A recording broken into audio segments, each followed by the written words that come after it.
정청래 키워드 분석. 정청래 키워드 분석. 첫 번째 감옥. 스타트 시작했어요. 감옥 가다. 영어로 go to prison. 요즘 감옥 가는 게 뉴스에 많이 나오죠. 박근혜는 감옥에 갈 것인가 말 것인가. 네, 그렇습니다. 그거 아까 우리 일부에서 감옥을 예측했잖아요. 가기도 굉장히 어렵습니다. 네. 감옥도 하는 절차가 있습니다. 그래서 감옥 가는 절차와 감옥 생활에 대해서 제가 브리핑을 해드리도록 하겠습니다. 입건이 돼야 됩니다. 입건이 되면 피의자로 수사를 받습니다. 경찰 수사 단계를 거쳐서 경찰 수사 담당관이 검찰에 송치를 합니다. 그래서 불기소냐, 기소냐, 구속이냐, 불구속이냐 의견을 냅니다. 그런데 이런 절차를 거치지 않고 검찰에서 바로 수사를 하는 경우도 있죠. 그래서 대체적인 사건은 경찰에서 1단계 수사를 거치고 그다음에 검찰로 넘어가는데 중요 사건 같은 경우는 검찰이 직접 나서죠. 수사를 하고 있을 때 그 수사 대상자를 피의자라고 얘기를 하는데 피의자 신문조사라는 게 있습니다. 지금 이 순간 박근혜 전 대통령이 검찰 수사를 서울중앙지검 1001호에서 받고 있는데 지금 피의자 신문조사입니다. 네, 그걸 받고 있습니다. 신문조사를 받으면 이제 나중에는 본인이 서명 날인을 합니다. 자기가 진술한 거에 대해서. 근데 이 피의자 진술 과정이 박근혜 같은 경우는 오늘 하루 딱 당하지만 일반 피의자는 여러 번 합니다. 굉장히 골치 아픕니다. 제가 이것을 여러 번 받아봤습니다. 받아봤는데 피의자 신문 받는 요령이 있습니다. 검사나 경찰은 똑같은 내용을 반복해서 물어봅니다. 진실이 아니면 어딘가가 팩트가 누수가 됩니다. 그럼 그걸 가지고 낚아채가지고 오전에 한 말과 오후에 한 말이 왜 다르냐 하면서 스스로 불게 만들어요. 이게 이제 그래서 반복해서 질문했을 때 자기가 꾸며서 가면 펑크가 나게 돼 있어요. 그래서 진실말을 말할 때까지 계속 학생운동 할 때는요. 하루 종일 똑같은 내용을 A4 용지 있잖아. 한 2장에다가 한 20번씩 써요. 그러면 틀릴 수 있잖아 이거. 그래서 이건 이제 수사받는 요령입니다. 여러분 피의자로서 수사받을 때 이 부분에 유념해 주시면 되겠습니다. 자, 그리고 또 하나는 뭐냐면 공범관계가 있을 때는 죄수의 딜레마. 동시에 부를 수 있고 따로 시간차를 부를 수 있는데 공범관계면 나랑 공범관계인 저 친구가 뭐라고 부르지? 궁금하잖아요. 저 친구가 A로 불었을까? B로 불었을까? C로 불었을까?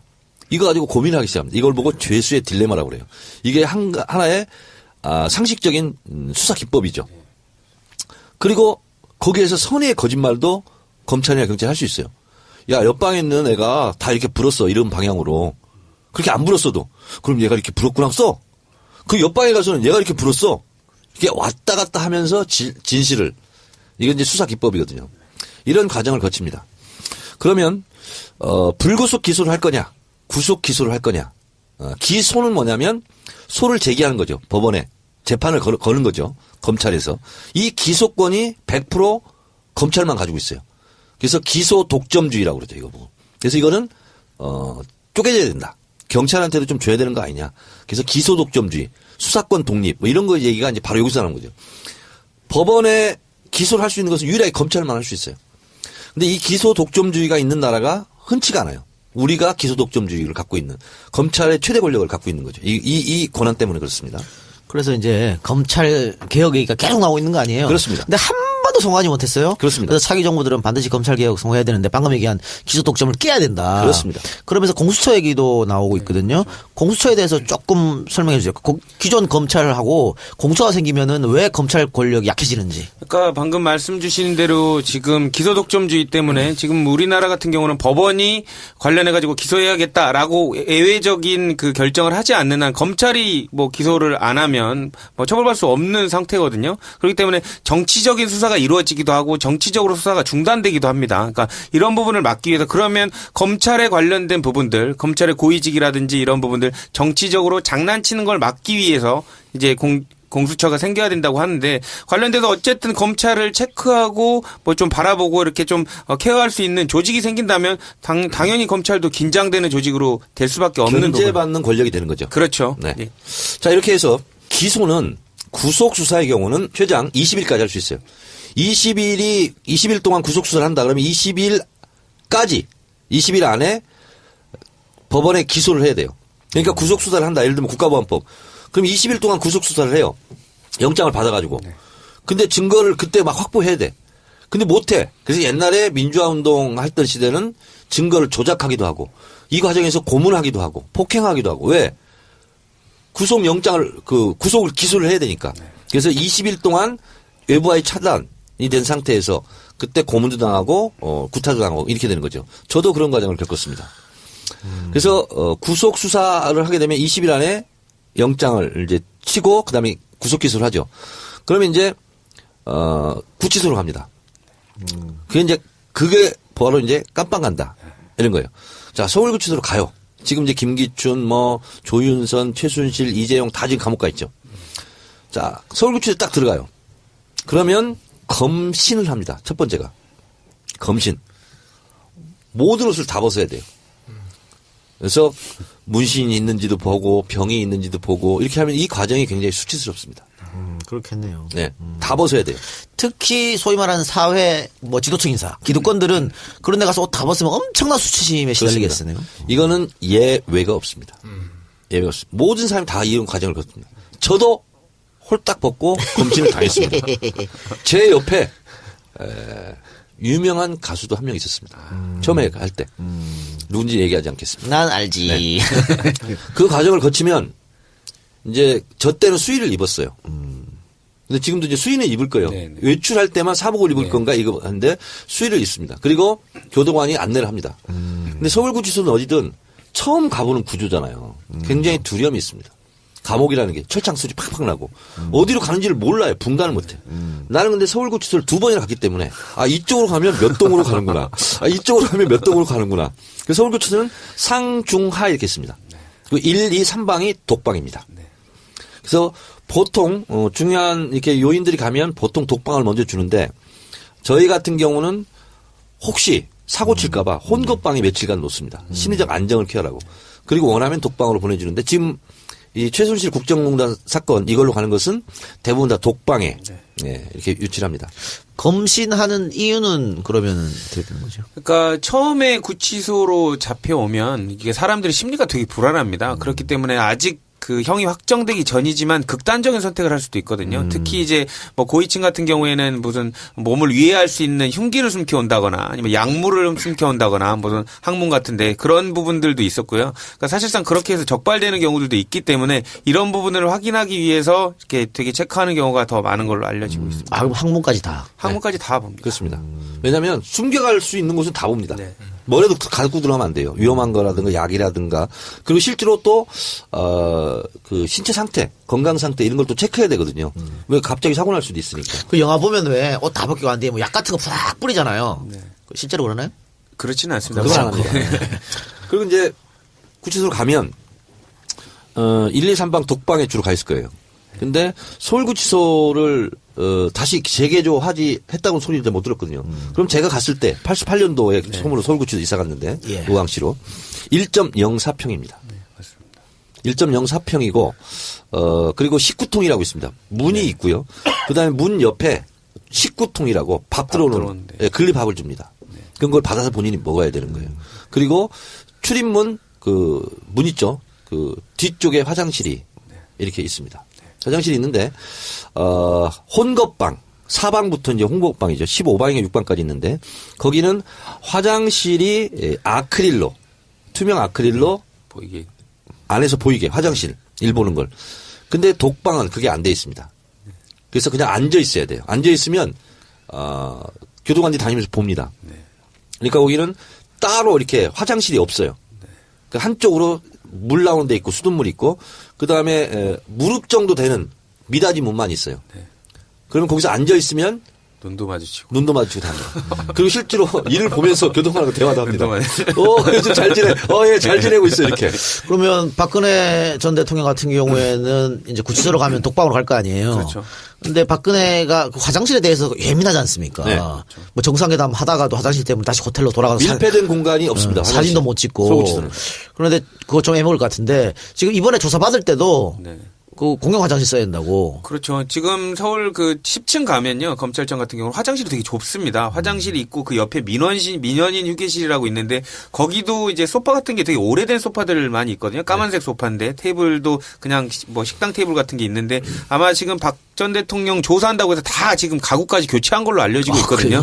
근데 이제 화장실 같은 경우는 일반 그 밑에 1층 청사하고는 달리 한 칸씩밖에 없습니다. 그래서 아마 거기 사용하기 되게 힘들 텐데요. 그렇다고 박 전 대통령 그 조사하러 오는데 그 화장실을 공사해 줄 수는 없는 일이고 아마 거기서 아마 용변은 보셨을 것으로 생각됩니다. 제가 박근혜 대통령이 조사받고 있는 바로 아래층 9층에서 제가 조사를 받았습니다. 네. 그러니까 어쨌든 지금 구치소 얘기를 하고 있는데 감옥까지 안 갔어요. 구치소 얘기를 하고 있는데 뭐 구치소도 감옥은 감옥이지. 그러면 구치소는 결국은 재판 결과가 안 난 소위 말하는 미결수들이 계속 있는 것이고 네. 그러면은 재판 결과가 나면 이제 이감을 갑니다. 이감을 네. 교도소로 이제 가게 되는 거잖아요. 그렇습니다. 그래서 서울구치소는 미결 그 구치소거든요. 그렇죠. 그러면 정치범들은 보통 어디로 갑니까? 옛날에 그런 거 많았죠. 정치범들끼리. 그거는 뭐냐면 크루스로 갑니다. 내가 예를 들어서 강원도다. 그러면 제일 면회각이 뭔데 어디죠? 목포입니다. 호남이나 글로. 목포 출신이다. 그러면 원주 교도소 이렇게 보냅니다. 그럼 박 대통령 대구인데 어떻게? 거기는 이제 약간 특수 경우거든요. 그래서 박근혜 대통령이 만약에 감옥에 가면 그 1, 2, 3방이 있는 그 일반 사동에 두지는 않을 거고 예를 들면 병사가 있습니다. 또 병동. 거기는 조금 더 넓어요. 1.04평보다. 그러니까 제가 알고 있기로는 2~3평 되는 걸로 알고 있는데 거기로 가게 될 가능성이 좀 있죠. 그래서 옛날에 학생운동 제가 이제 옥중투쟁하면서 또 안에서 옥중투쟁도 많이 했거든요. 근데 동지들을 이탈시키려면 막 꼬십니다. 그래서 반성문 쓰고 나는 교도소에서 구치소에서 조용히 지내겠다. 그러면 그 친구를 따로 분리해가지고 병사로 보냅니다. 그럼 거기는 이제 정치범들하고 완전히 아웃, 배신자 이렇게 되는 거죠. 변절자. 구치소 안에서 이렇게 되는데요. 그리고 이제 그 구치소 이렇게 가게 되면 그 다음에는 이제 검취라는 게 있어요. 검사 취조. 그래서 구치소 교수 용어에서는 출정이라고 그럽니다. 그거 법정에 나간다. 그걸 출정. 호송버스 타고 이제 가는 거죠. 근데 검찰에서도 작은 미니 유치장이 있습니다. 검찰 유치장. 이걸 보고 비둘기방이라고 그럽니다. 진짜 좁아요, 이건. 저도 그 비둘기장에서 하루 종일 있어본 적이 있어요. 그거 보고 불러놓고 조사를 안 하는 경우도 있어요. 면회 금지를 시키려고. 그걸 보고 불러뽕이라고 그럽니다. 불러놓고 뽕! 이렇게 한다고 해서 불러뽕이라고 그래요. 저 하루 불러뽕 당했어요. 근데 그 다음날 또 부르는 거야. 그때 검사가 누구냐. 전 법무부 차관. 무슨 동영상 사건. 김학의. 네, 936호. 제가 김학의 검사한테 하루 불러뽕을 당했어. 그렇죠. 그래서 그 다음날은 제가 출정 거부 투쟁을 했습니다. 교도소 안에서. 그때 이제 들어가자마자 이제 했으니까 홍보방에 있었는데. 출정 거부를 하려면 이제 경비 교도대라고 그때는 있었어요. 교도소에. 그 경비 교도대가 잡으러 와요. 그럼 끌려나가야 돼. 그때 제가 출정 거부 투쟁을 진짜 확실하게 했죠. 모든 옷을 또 벗었습니다. 나 끌고 나가라. 그러면 여자 죄수들도 있고 여자 교도관들도 있기 때문에 그 상태로 못 끌고 나가죠. 입혀서 나와야 돼. 그렇죠. 자, 그러면 박근혜 전 대통령 같은 경우에 어쨌든 판결이 나서 교도소로 이감이 되면 거기서도 독방을 쓰겠죠? 그렇죠. 그렇습니다. 일단 뭐 사고의 가능성도 있고요. 뭐 홍거방을 쓰게 되면은 일단 요주의 인물이 돼버리지 않습니까? 뭐 위해를 다른 사람한테 당할 수도 있고 그렇죠. 그렇기 때문에 아마 이게 뭐 뭐 본인은 외로울 테지만 또 혼자 계신 걸 또 좋아하니까요. 근데 박 전 대통령 여자니까 여자 교도소로 가겠네요. 그렇죠. 청주? 형이 확정된다면 청주 교도소로 갈 가능성이 많죠. 네, 그렇죠. 그리고 이제 거기 이제 주로 이제 여자 전문 네, 그렇습니다. 전용 여자 전용 교도소이기 때문에 생활하기도 거기 맞춰서 돼 있고요. 교도관들도 여자들이 훨씬 많고. 자, 그리고 이제 만약에 이제 그 재판을 받게 된다. 그러면 이제 1심, 2심 이렇게 3심 나지 않습니까? 그때까지는 서울구치소에 생활을 하는 거예요. 그러면 거기서 일반 수들 같은 경우는 30분 운동 시간을 줍니다. 그러니까 방에 24시간 중에서 30분만 나가게 돼요. 그래서 거기는 부채살 모양처럼 돼 있는 원형에 그리고 칸칸이 쳐져 있는 거기서 운동을 합니다. 운동이라 할 것도 없어요. 그냥 걸어 다니는 거예요. 근데 요 시찰이라고 하는 건 뭐냐면 중요하게 시찰을 해야 된다. 그래서 요 시찰 같은 경우는 좀 마당 같은 데가 있어요. 그런 운동장 같은 데. 그런 데 가서 1:1 개호를 합니다. 그건 경호라고 하지 않고 개호. 그래서 1시간 정도 운동을 할 수도 있고 이런 이제 특혜를 누리기도 하는 거죠, 사실은. 그리고 나서 형이 확정되면 이감을 이렇게 갑니다. 이 감옥이라는 곳을 내가 얘기를 하니까 노승일 부장이 굉장히 그윽하게 동경의 눈빛으로 한번 가보고 싶다는 듯이. 아니 저는 궁금한 게요. 최순실은 일반인이잖아요. 민간인. 그냥 네. 정말 일반인인데 왜 그 사람은 왜 독방에서 TV까지 다 제공이 되는 근데 방에서 그 있지? 구치소에 가면요, 어떻게 보면 그 사람을 위해준다, 이렇게 생각할 수도 있지만, 솔직히 생각을 해보십시오.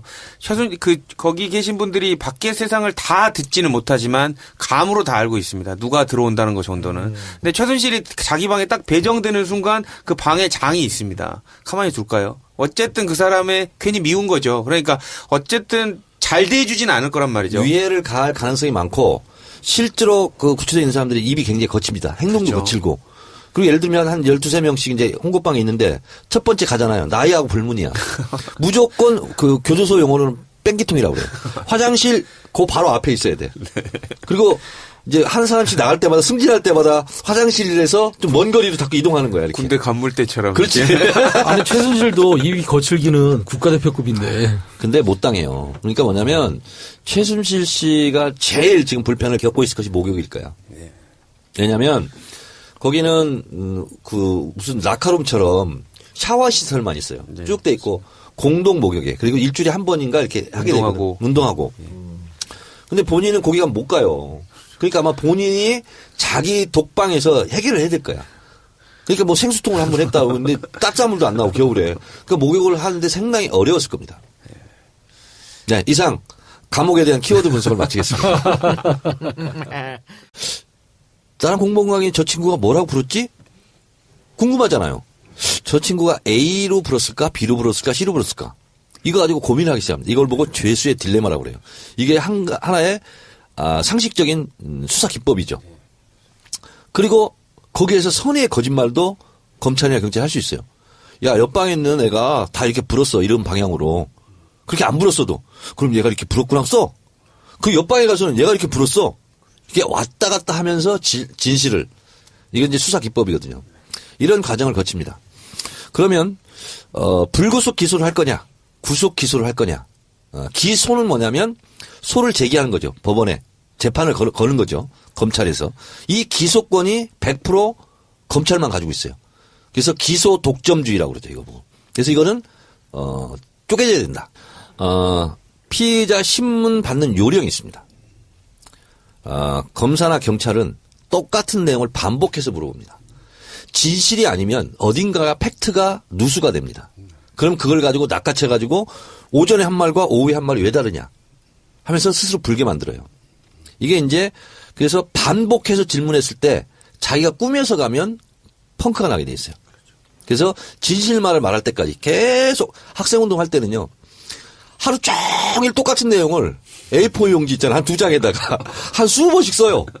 그러면 틀릴 수 있잖아, 이거.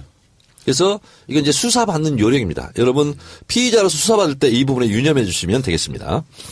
자, 그리고 또 하나는 뭐냐면 공범관계가 있을 때는 죄수의 딜레마.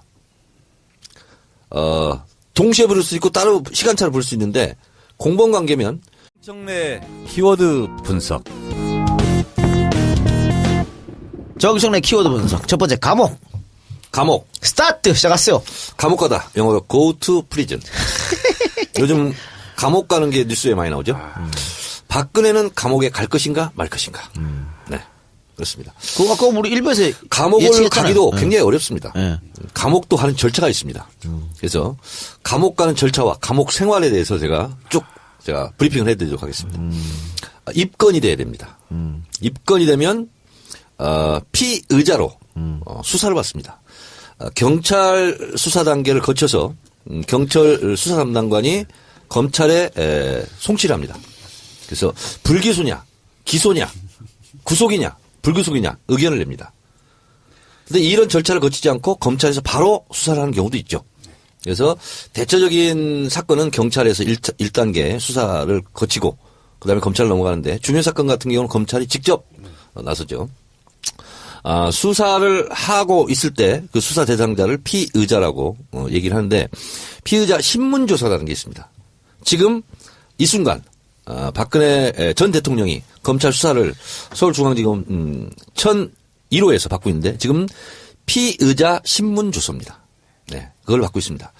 신문 조사를 받으면 이제 나중에는 본인이 서명 날인을 합니다. 자기가 진술한 거에 대해서. 근데 이 피의자 진술 과정이 박근혜 같은 경우는 오늘 하루 딱 당하지만 일반 피의자는 여러 번 합니다. 굉장히 골치 아픕니다. 제가 이것을 여러 번 받아봤습니다. 받아봤는데 경찰한테도 좀 줘야 되는 거 아니냐. 그래서 기소 독점주의, 수사권 독립 뭐 이런 거 얘기가 이제 바로 여기서 나오는 거죠. 법원에 기소를 할 수 있는 것은 유일하게 검찰만 할 수 있어요. 근데 이 기소 독점주의가 있는 나라가 흔치가 않아요. 우리가 기소 독점주의를 갖고 있는 검찰의 최대 권력을 갖고 있는 거죠. 이 권한 때문에 그렇습니다. 그래서 이제 검찰 개혁 얘기가 계속 나오고 있는 거 아니에요? 그렇습니다. 근데 한 번도 성공하지 못했어요. 그렇습니다. 그래서 차기 정부들은 반드시 검찰 개혁 성공해야 되는데 방금 얘기한 기소 독점을 깨야 된다. 그렇습니다. 그러면서 공수처 얘기도 나오고 있거든요. 공수처에 대해서 조금 설명해 주세요. 기존 검찰하고 공수처가 생기면은 왜 검찰 권력이 약해지는지. 그러니까 방금 말씀 주신 대로 지금 기소 독점주의 때문에 지금 우리나라 같은 경우는 법원이 관련해 가지고 기소해야겠다라고 예외적인 그 결정을 하지 않는 한 검찰이 뭐 기소를 안 하면 뭐 처벌받을 수 없는 상태거든요. 그렇기 때문에 정치적인 수사가 이루어지기도 하고 정치적